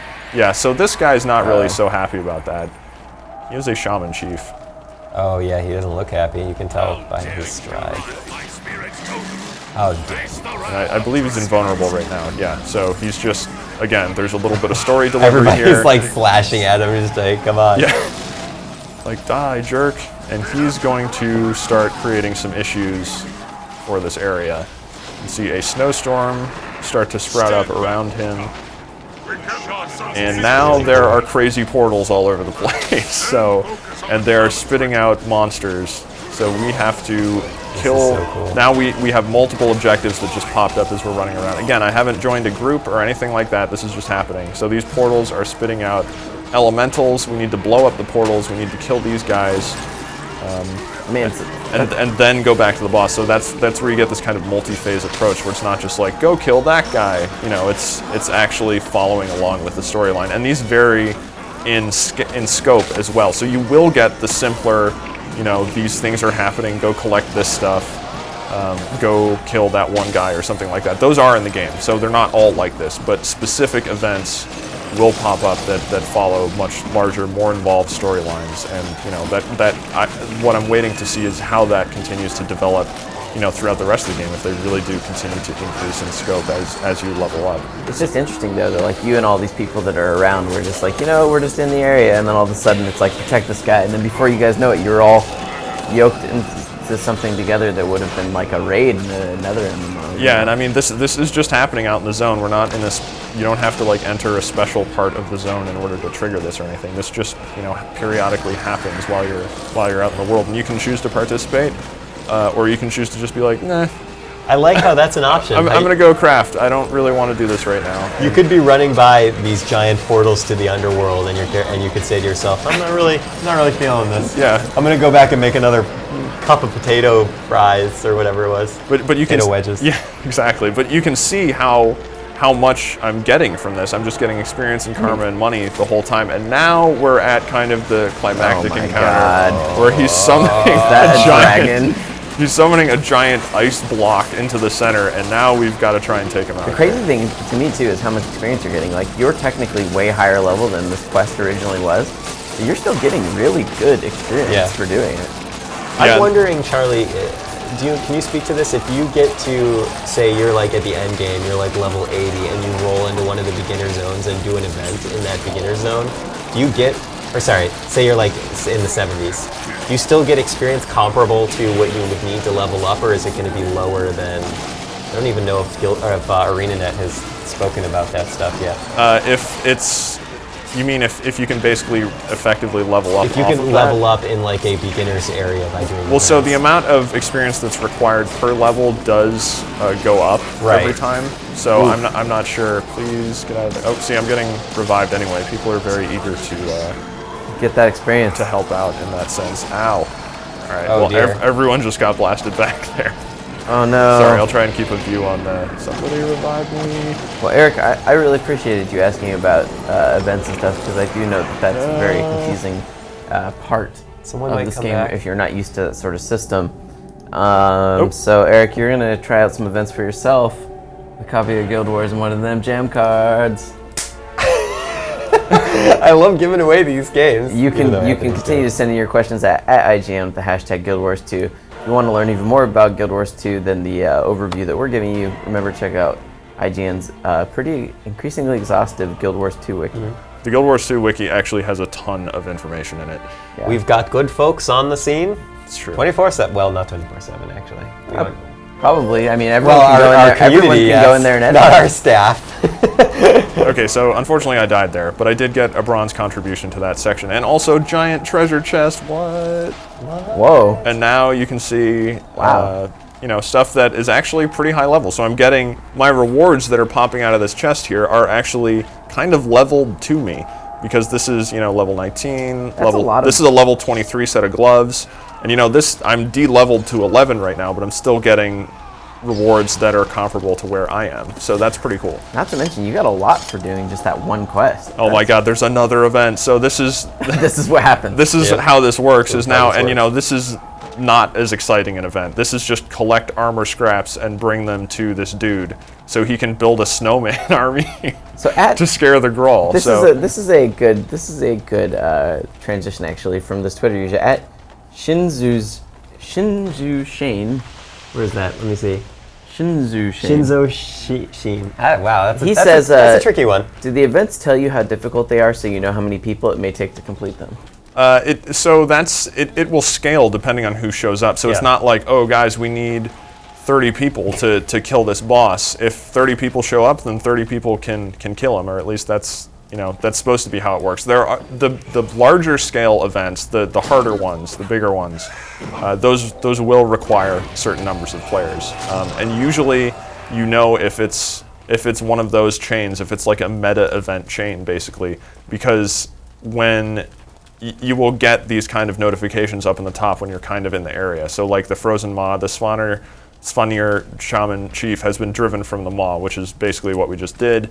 That is kind of just a sticky info bit there. So if that starts up, that's going to be a pretty major thing. So that gives you a sense of like whether it's just what I'm doing right now, which is collecting tattered armor, or whether it's like a world-defining type of event. Another question from Twitter is Joffrey Freezio says, how often do events recycle, and are they worth doing multiple times? Yes, I would definitely say they're worth doing multiple times, Totally. just because of the rewards that they bring in, especially that one I just did where I just open a treasure chest and have tons of awesome items in it, or I'm able to pull tons of awesome items out of it. So some give you that bonus as well, especially for exploring new territory. A lot of times, sometimes events will actually stack with your heart vendors, so that you're able to actually complete the dull heart quest by participating in events. So you can kind of get a 2-for-1 effect there, which is nice when that works. I'm just wondering if our amazing control room crew can temporarily remove the picture-in-picture so I can step off the frame, or if that's a technical impossibility. Oh, cool. Keep it going, guys. So I'm going to go turn in my armor pieces here, and you can see that the progress on this quest is actually social progress. So I haven't contributed anything yet. I've just been picking up pieces of tattered armor, but the bar is progressing because other people, like this guy, are walking over and giving stuff. So that will actually progress that. And then based on my contribution, that will determine what my reward is in this case. But you can see the dramatic difference in drama between this, which is, not very exciting. I know, you guys just battled a giant monster, now you're all just running around the snow picking stuff up for a kid. Yeah, and it's like, it's a big difference between some of the quest types. But I mean, some of the events, like there's actually another one in this zone that's up here where this fort will get routinely invaded, and you have to kind of try and beat them back, otherwise they'll pretty much just move in. Oops, I'm getting attacked by something. A teleporting skelk. And then there's also another event up here where you will attack. There are 2 towers on either side of this ravine, and then the hold in the middle here. And you have to basically attack both towers and then progress to the hold. And there's another boss fight up there that's also pretty challenging. So there seems to be quite a bit per zone. It's not just like you'll get 1 or 2 events. There are a whole bunch of different events, and they will actually kind of, change what's happening in the zone and the makeup of the zone. And again, that's something that as I continue to play, we'll be able to better talk about as I see more events and things like that. Remember, if you have your own questions, you can do that too at IGN with the hashtag Guild Wars 2, just like Charlie Eldom did. And he says, how are the dungeons in the game? I would love to do raids with my friends. So I don't know what the dungeons are like yet, because there's the Ascalonian Catacombs, which was in the beta a couple times. And basically dungeons are split into, you can play in a story mode, which is essentially the first time you play through, you play in story mode, and it's supposed to be an easier mode. Or you can play through in an explorable mode, and that is kind of the more challenging mode that will sometimes unlock new pathways and things like that. And that is for the really experienced players who want to go in, they want to get, that dungeon's unique armor set, and go up against the game's toughest challenges. That's where you'll find them in explorable mode. But in terms of what the challenges are like, they're complex. I haven't played them in the live version, but I've played Ascalonian Catacombs before, and I got a chance to actually go to ArenaNet and play one of the later dungeons. And ArenaNet wants the boss encounters to be the type of thing where you need to study up. Like, there are going to be complex boss encounter patterns where, if a boss is surrounded by 4 minions, and each minion has a different specific attack type, and you really need to kill them in a specific order if you really want to be successful. That's the type of thing that if you're just in a dungeon with no knowledge of what's going on, you're probably going to wipe a couple times. And maybe you're not using the ideal weapon set or something like that. You need to switch to a different skill set to really be effective against particular enemies. What about, as Twitter user Jazz Sunai says, how does group composition work since there's no healer or tank or all that sort of business? Yeah, that's odd. That's something I'm still getting a feel for too. Oh, I leveled up off of this random collection event. Heyo, 24. Nailed it. Ding. So group composition, ArenaNet said that some people have cleared dungeons, and these are their QA testers, so these guys are playing the game all the time. They really know what's going on. But they've cleared it with 5 DPS focused builds. So, everyone's going to have a heal anyway, so you have that kind of support, and in that case, I guess you're just trying to do as much damage as you possibly can to kill a target before it really has a chance to wear you down. So allegedly, it is possible to do it with any combination, but there are ways to modify your character, like my Guardian, for instance, who is a lot about support as well as damage dealing and tanking. I can drop in a lot more healing and protection-oriented skills. Like I could take out Purging Flames here, which is, it just creates a ring of fire that burns foes. I'm going to go back into my main server now that it apparently has room in it. But I could take out my damage focus skills and put in healing stuff. So if I wanted to get rid of Purging Flames, I could put in, like this for instance, Wall of Reflection, which, if I'm fighting a bunch of enemies who have projectiles, I drop that on the ground. Yeah. And now that is, it's reflecting projectiles. It's also a combo field, so it's a light combo field, so somebody can interact with that. So being coordinated with a group, and ArenaNet assumes that if you're playing explorable mode, you're on like Ventrilo or something, and you're doing voice communication with people.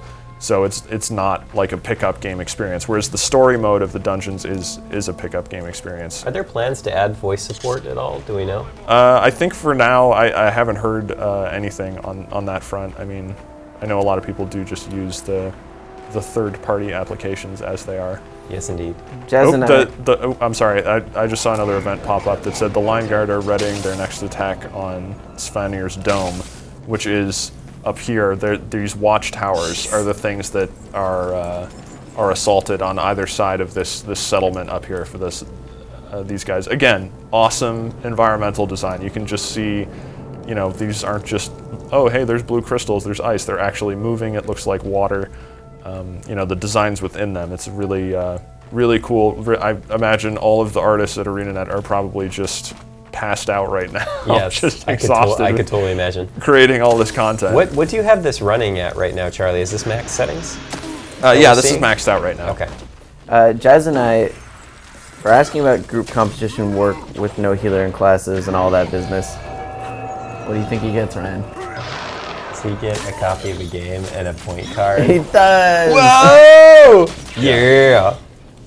A red one. You can send in your questions to @IGN with the hashtag Guild Wars 2. Yeah, so I assume that type of, composition where the classes don't necessarily have roles, you can still build semi-roles for your class based on which skills you actually set to active. So there is a little bit of room to define your role within a group. And obviously there are the guys who are better, like a ranger is better, at range. So did you talk about traits at all when I? No, I didn't, and that's actually something I can talk about. Ooh, there's an event happening over here. Do you want to do the event, then we can talk about traits after? Sure. Let's have a game plan. So this one, actually, a lot of quests in this zone involve cows for some reason. There's actually a char? Or? Yeah, it's a char. There's actually a cow launcher in this zone. Ow. The Char are another playable race in Guild Wars 2. They're kind of like a weird cat-wolf people almost. I don't know, they seem like wolfmen. With a little bit of bovine mixed in there, they seem very cat, and they have very bull-like horns. Yeah, so we're protecting these cattle here. A cool element I found when I was playing yesterday was there's a tower in this zone that is up here somewhere. There. So that tower, there's a vista on top of it. And to get to the vista, there's no way to do it from the ground. It's just a tower, the door's locked, you can't get through, but the vista's on there because it's on your map. So I was sort of wandering around trying to figure out what to do, and one of the guards at the tower was basically like, oh, there's this engineer who's working on this project a little bit to the southeast. You should go talk to him, because apparently they'd been seeing flying cows in the area. And I was like, all right, well, that sounds weird, but I'm going to go talk to him. Oh my god, do you launch yourself onto the tower? And so the scientist was working on this huge device that's basically a catapult, it's called in-game, that just launches cows into the air. And he's trying to get them on top of the tower, which, convenient because I was also trying to get on top of the tower. So there's an event where you have to protect the tower and the cattle specifically from getting killed by invading harpies. And then if you're successful at that, he will start launching cows at the tower and miss a whole bunch of times, and the cows will fall all over the place and face plant in the ground. But once that's finished, you're able to actually use the launcher to get up to the top of that tower and get that vista point. So that's, an alternate way to really, really pull that off. Looks like Separatist morale is at 4% here. We are almost. So one of the things that people have talked about a lot in Guild Wars, and increasingly MMOs are starting to do this too, but. Intilli says, I've heard that thanks to the dodging system, you can kill an enemy that's much more higher level than you. Is this true? Well, so if you fight enemies that are really, are way above you, you won't really do much damage. You'll get like glancing attacks that do significantly reduced damage. So I guess maybe if you really grinded it out, you could pull it off. Not something I would really want to do that'd be hard. necessarily. It would just be more efficient to fight lower enemies and just kill them faster than. So the way the game allocates experience, killing same level enemies is really to nobody's advantage. You don't really get that much experience for it. You can get some bonuses through, like if I eat these French fries, or I'm sorry, potato fries, I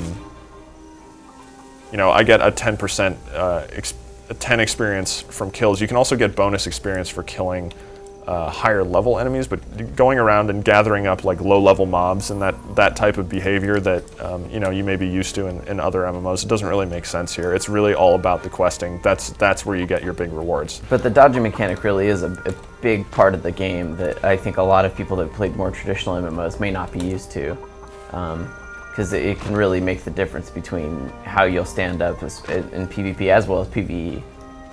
Yeah, it's definitely something you need to learn. You definitely need to get used to dodging all over the place. And because you only really get 2 dodges before your bar has to regenerate here, you have to really pick where you want to use them properly. And also consider, what weapon sets you have equipped, because you can weapon swap between 2 sets at any time. So that's just another element of the equation, which is why the combat is, it's not a simple thing really when you really get down to the technical aspects of it. I mean, if you're still in the stage where it's like, oh man, there's lights all over the screen, this is crazy, like, that's kind of fun, but once you really get down to perfecting like specific timing and movement and things like that, depending on who you're fighting, then that's where you really start to realize that there seems to be quite a bit of depth to the system.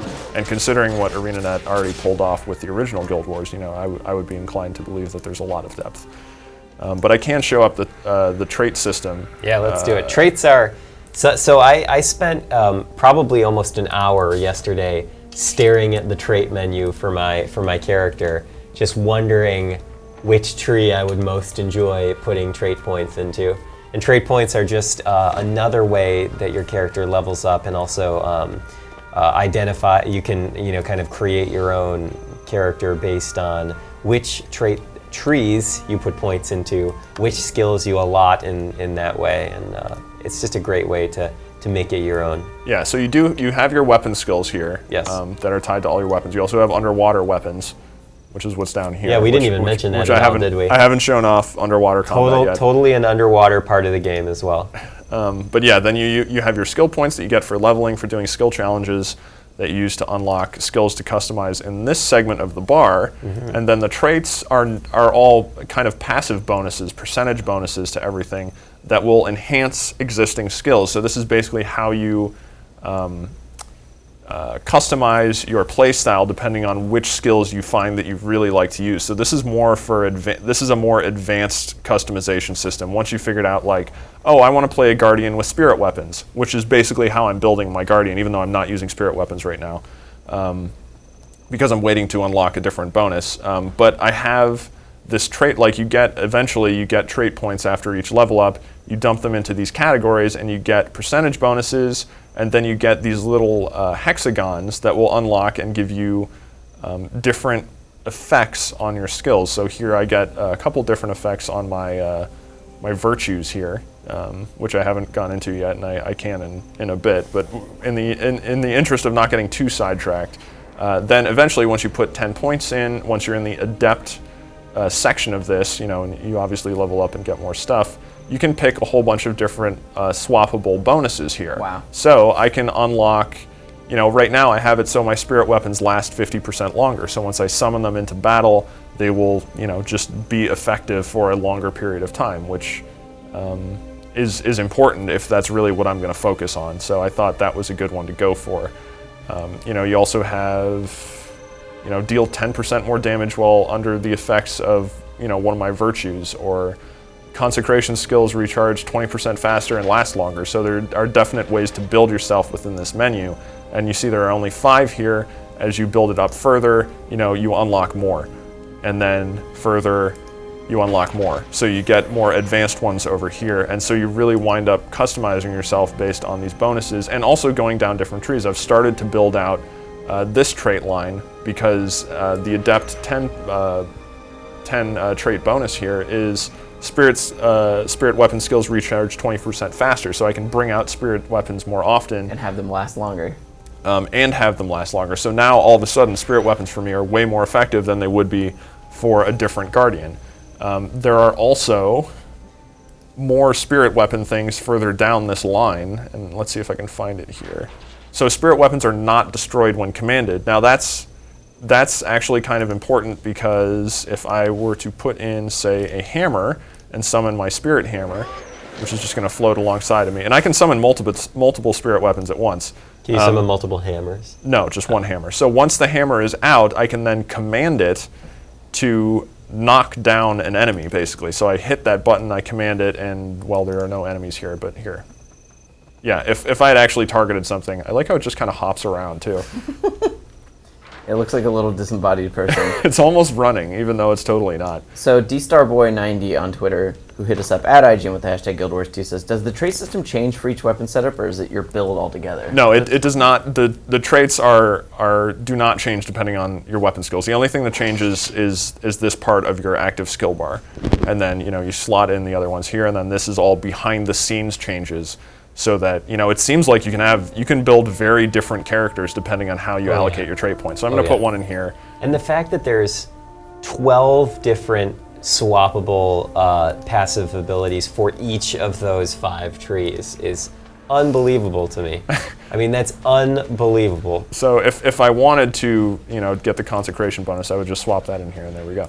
I could do that, but I want to keep it on. That's crazy pants, Charlie. It is crazy pants. What about as HROTGARMR? I do not know how to say your name, but that's an interesting Twitter name. He says, Can every class wield every weapon, or are there limitations? No, there are limitations. So I, for instance, cannot use bows, I can't use guns, I can't use axes, but I can use two-handed hammers and two-handed swords and maces and torches and things like that. And this mace, which I got in this zone and is currently spinning, which I think is so cool. And it's so great. I love that. You can even see the shaft here. This is also kind of powering the device. So just a lot of thought went into creating this weapon. And stop spinning it around. Well, I can't. That's my guy's idle. I know. I did want to get up on these ruins here because I can show off another aspect of the game, which I'm sure fewer people have heard about, which is the fact that there's platforming in the game.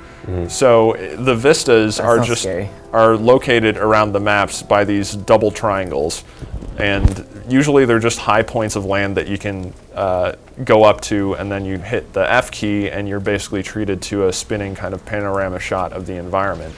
But some of them are a lot harder to actually get to, like this one that's at the end of here. So you'll see the vista on your map, and like I was explaining earlier with the cattle launcher, some of them have more unique mechanics. So in this case, I need to do some crazy jumping across. Is this actually made so you need to do this? Yes, this is a jumping puzzle. So there are jumping puzzles that are marked on your map, and then there are jumping puzzles that are not marked on your map that you just find, and they're really complex. Because I would have never thought you should go that way. Like if you told me that you needed to do this, I would have told you that you're gaming the system. Like I wouldn't assume that this isn't by design. This is a thing, and actually, I actually really like the platforming parts. Yeah, I mean the jumping, it's pretty basic. It isn't really a sophisticated system or anything. Yeah, but it's figuring out the path you should take because it's pretty confusing, like almost like, or at least you would think like they clearly don't want me to go this way. No, they do. No, yeah, it's you can, if you see something weird in the environment that seems like you should be able to get up there. A lot of times they've built it so you can't actually get up there. And like I'm doubling back on my path here. That's a fun bit of exploration mechanic that isn't in a lot of these games. A lot of times, oh my gosh. But yeah, it's like, do you remember like playing World of Warcraft and thinking, oh, I wonder how high I can actually get on this mountain range and if I'll be able to drop into the next zone or not. Right, but that was always against the design. You were doing it even though they never intended you to. Yeah, exactly. and usually you're just trying to break it. Yeah. But in this one, it's in Guild Wars, it's very much a on purpose, and there are rewards for it because you get that contributes towards map completion, and like this jump here, like there's just this random thing sticking out of the side. About this one. Norn. Yeah. Oh, you just made that. That was close. And then they set enemies up here too, so it's not just strictly platforming. You actually get into battles along the way, so they add a pacing element to it, so there's a little bit more gameplay than just the jumping part. Ooh, I just got a green something. As we keep going through these this jumping puzzle and killing some guys, remember if you want to send your questions to us, it's at IGN, the hashtag Guild Wars 2. We still have 3 copies of the game to give away, but still actually only 2 because I'm giving the next one to Jambo Burton. Whoa, Jambo Burton! Who says, how is underwater combat different from land combat? And is it fun? I think it's really cool. It's okay, like, and it actually does feel quite a bit different because you can move in any direction, right? So, I mean, if you're underwater, of course you can move up and down just as easily as you can move, side to side. So you have that whole element to it. It's a lot more focused on ranged attacks, it seems like, with the various item types. Like I think I have a trident and a spear equipped for my underwater combat, but yeah, your weapon skills are totally different, so you won't have access to the same weapon skills you do on land. You will have access to just that specific style, so you get into different types of combat encounters. Like I got into a mini dungeon when I was playing last night, and it was all underwater combat. There were sharks. There was a boss that did an AOE attack under. Oh my god! How am I? Oh no! Oh, Charlie, no! Oh wait, no, I was supposed to do that. Okay. Because otherwise, I was like, how are you supposed to do that? No, I was supposed to do that. Okay, and then you jump across these arches. There's an arch over there. Man, the char looks so cool. There we go. And then this, I don't want to miss. Okay. There we go. You got that. Eat your heart out, Uncharted. So, yeah, let me just make this jump. Okay. And, yeah, so, I mean, the boss was doing, it was a lot of, like, AoE attacks. So he had an attack that would set a spherical area of water to, like, superheated. And was just destroying our group with that. But it's one of those things where, you know, the combat is on, you know, you have that additional plane of movement. So I really like it, and that's incorporated into the boss behavior and things like that. So here's a skill point challenge that if I hadn't already discovered it, I would have. I was gonna say, I mean, the skill point was getting here, man. Jeez. Yeah. So that was the challenge of getting over here, and then here's the vista that you would have seen from the ground and been like, how the hell do I get to this thing? Because you're just running around down there looking up at this map and being like, what am I supposed to do to get up there? And it's that huge sequence all the way across that, you know, when I can show it off, like when you're down on the ground, you're just like, what is going on right now? And you're trying to like, or I was trying to jump on this stuff and like, is there a staircase? What is happening? And eventually found the staircase way back over there. That's the great thing is that when you're walking around and you see a map in the distance, you'll more often than not find other players that are trying to get up there. One of the ways that I solved the puzzle recently was that I saw someone else do I saw where they started, and I was like, well, I'm gonna go over there.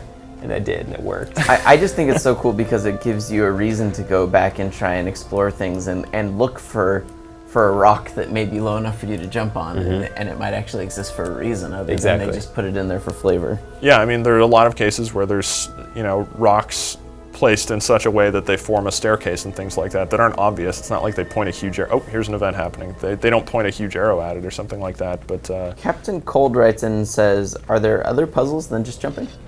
Yeah, actually, there was one in the dungeon I was doing last night, which was sort of a small dungeon. It wasn't a full-on official dungeon experience. It was underwater, and I eventually wound up in a room that was full of mouths that shot flame out of the walls and tombs that you could break open to free these bubbles. And then, for some reason, frost torches were along the walls. Yeah, they were. And what you had to do was touch a frost torch, and it doesn't tell you any of this. It just sets you in this room, and there's this cryptic riddle when you try to click on the exit, and it doesn't let you through because, as it turns out, you need to deactivate all of the fiery mouths that are on the wall. And the only way you can do that is by touching a frost torch to a bubble? To gain a kind of frost effect on your character. So you're surrounded with this frosty aura. And then you go inside the bubble, and the bubble carries you. So then you break open the tombs, and the bubbles fly up from the ground, and they float slowly, and then you position your body in front of one of the firing mouths and shoot the bubble, which connects you to the bubble with some type of frost element that bursts around you as soon as you make that shot, and that deactivates the flame mouth. Well, not at all obvious, but those are the types of puzzle mechanics that I've found aside from jumping puzzles so far while I've been playing, and I assume there'll be more of that in other dungeons where it's, you know, they'll set you in situations to just be like, figure it out. Sounds like my Friday night. Captain Cold, for making Charles just tell us a story that sounded like he was lying to us. There's a bubble. I was not lying. Also, there were sharks floating through the whole time. And there's fire mouths that you gotta shoot your frost at. So Captain Cold, you're getting a copy of the game and a point card, which means we only have one left. But we are coming up towards the last 15 minutes of our live stream. If you want to send your questions, chance to win that last copy, it's at IGN with the hashtag Guild Wars 2. We've thrown a lot of information out there, so if you want to go and edit our Guild Wars wiki or just go read it for yourself, it's on IGN as well. It's really good. Yeah, there's a good starter guide on there, so if you really don't know anything about Guild Wars and need specifics, that is a good thing to read. Man, right now you were just dominating these guys. So yeah, we're trying to sort of protect this area and prevent these guys from taking over. The Flame Legion are kind of a big deal in this area. Yeah, the Flame Legion for the Char, like the cat, bovine, wolf people race are the kind of like the enemy clan that are constantly screwing up with your whole society. So Charles is obviously kind of in Char territory. Char everywhere, man. Yeah, I think the Char City is actually pretty close to here. I think it's just down here, right? Yep. That's it, Black Citadel. Yep. So you would have been in this area, except you would have been down here in the starting zone. Exactly. Right? I'm still in that area. And then Char would eventually move up into this area, and then that connects over to Norn territory over here, and eventually flows into this 25 to 35 zone, which is, I guess, where I'm going next, and then up into these places. Well, that's all. So that's where I started, by the way. Oops, sorry. No, don't worry about it. Not a big deal. Just yeah, over that here, Divinity's Reach. Divinity's Reach, and then that whole southern section is called Queensdale, and that's where the humans basically. I love the way the start. map starts out looking painted too before you discover it. Yeah, it's a really nice. Yeah, the painted theme is kind of echoes through a lot of the design in this game. Even the cutscenes have kind of painted style backgrounds. They do, and the cutscenes are very high quality. It's just, again, I haven't really found any characters that I really felt were that memorable. Sure, the Norns, from what I understand from people that have been playing Norns, my friends, they say they're very much just like one kind of like if you've seen Conan the Barbarian, that's kind of the Norns. That's the Norns. Oh man, look how adorable little Asura was that you just passed. He was in his little tiny armor. The Asura are pretty great, and yeah, again, I would recommend if you don't mind the armor being way smaller on your character model, then I would play Asura. They're really, they are adorable. Oh my god. Oh, Charlie, I didn't even ask you. Can't your Norn transform into an animal? I don't have bear transformation. Okay, but you will eventually, right? I don't know, not that I know of. Oh. Unless I can. I could have sworn that all Norn were able to transform into their spirit animal. I'm not sure. If I'm able to transform, I don't know how to do it. Interesting. I would have to look that up. Again, another element of MMOs, especially like this, They're huge. They're very large games. Oh, there are. Poor Azure, he was coming for you. There are a lot of systems. No. Hang in there, little guy. So you can see this guy is using movement really well. He's hopping all over the place. He's not staying still. He's dodging whenever he can, and he is whittling down their health bars. So he's definitely making progress there. Out. I hope he comes back around the corner and saves you. I think he just saved everyone. Yeah, well, he's probably going to start. Yeah, so now he's reviving. You can see the health bars start to increase here, and out of combat, the revives go pretty quickly. So once you get somebody else up, they should be able to sort of combo and split their energies and go to multiple bodies. That's why it's nice in like a dungeon or something like that. If everyone dies but one guy, then that one guy can basically revive everyone without else. That's the cost of, or without having to have a priest to do resurrections and whatnot. Exactly. Oh my God! Somebody revive. There, I asked. But again, you can see that painterly style even here with the dialogue bubbles. With your text bubbles. So I think this guy's gonna help you out. Yeah.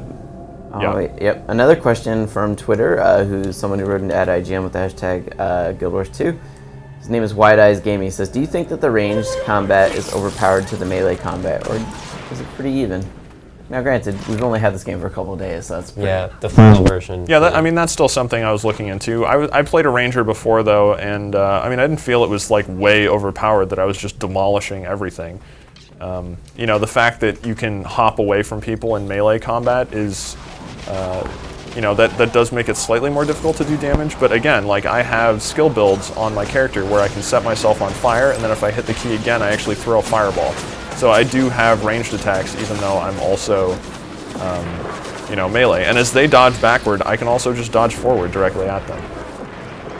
So there are ways to get around somebody who's really mobile. And a lot of my stuff is AoE based as well. So I can plant these symbols on the ground as a guardian that will then have beneficial effects for everyone kind of standing in them, and usually do harm to enemies as well.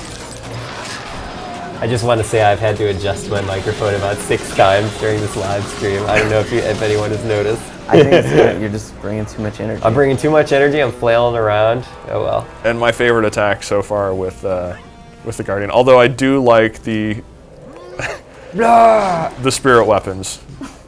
Maybe I can make a spirit weapon build here real quick. Hammer. Oh my god. Okay, so I can send the spirit weapon in, and as it starts attacking, I can actually tell it to slam on somebody's head, and it will knock them over temporarily. And then, yeah, through the trait system, I can make it so that it won't actually be consumed when it does that, because right now, once I command it, that's it. Then it disappears and I have to wait for the cooldown. Oh, Charlie, and we succeeded at the event, and I just got a nice big chunk of experience and karma and everything. It's pretty cool. Where do spirit weapons go when they die, Charlie? Spirit heaven. I don't know, actually.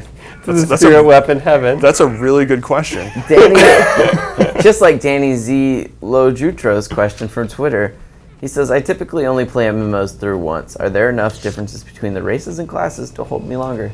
It seems like the gameplay is really the big draw here. Being able to have unique and very diverse skill sets on each character type, and I mean certainly for the Guardian and the other classes I've played through the lower levels and things like that. Yeah, there's a lot of variety as to how your character can play. So just being able to access those different gameplay styles, even though there isn't necessarily a strict distinction between. Or as strict a distinction between classes as in some other MMOs. Yeah, I mean, I think playing to find out how everything else works is certainly something I would like to do for now. Maybe by the time I hit 80, I'll be like, nope. But typically, I'll be like, no, I'm done, thank you. Even if you play through an MMO and you play through it once, like playing through all of an MMO content, that we're talking a huge time investment. Yeah. Colossal, even. I mean, Charles is obviously the leveling slows down as you get closer to the cap, but Charles has already invested a lot of time into Guild Wars 2. Yeah, I mean, this was basically a weekend of play, and I'm only level 24. I probably could have slept less. Oh man, that guy just got dominated. But I've been playing quite a bit, and I'm only at 24. Charlie is gonna bounce. So I mean, the amount of experience required to go up. Between levels. Did everyone just bail on this dungeon? What happened? Yeah, I think that one guy got aced and then everyone else was like, I'm out. Yeah, so this is the dungeon I was talking about earlier where you eventually go underwater. The size difference between the Norn and the Asura it's so funny. Yeah, the Asura are incredibly small. So tiny, and then the Norn are so big. Even when I was like, oh, so by the way, one of the funniest things I think in this game I've seen so far is waiting in line at the bank. Like, because there's these banks, in Divinity's Reach there's a bank for your character, and there's like 3 teller windows, and they're just like always filled with like line after line of people. And it's hysterical because if it's all the humans, and then there's always going to be like the one Norn that's like 3 times this tall, like standing in line, just like, I'm here on vacation. That's not actually what they say. That's all they say. That would be funny. That's the only thing they say. Those MOAs, too, are really fun. I just love chasing them around. Yeah. But again, really cool environmental design here as well. Yeah, this is the entrance to the dungeon. And this is not something that's like right out in the center of a map that everyone's going to see. It's tucked way up here. It's linked to this door that I just went through over there after that event in order to get into the Flame Temple tombs, which is that underwater experience I was talking about.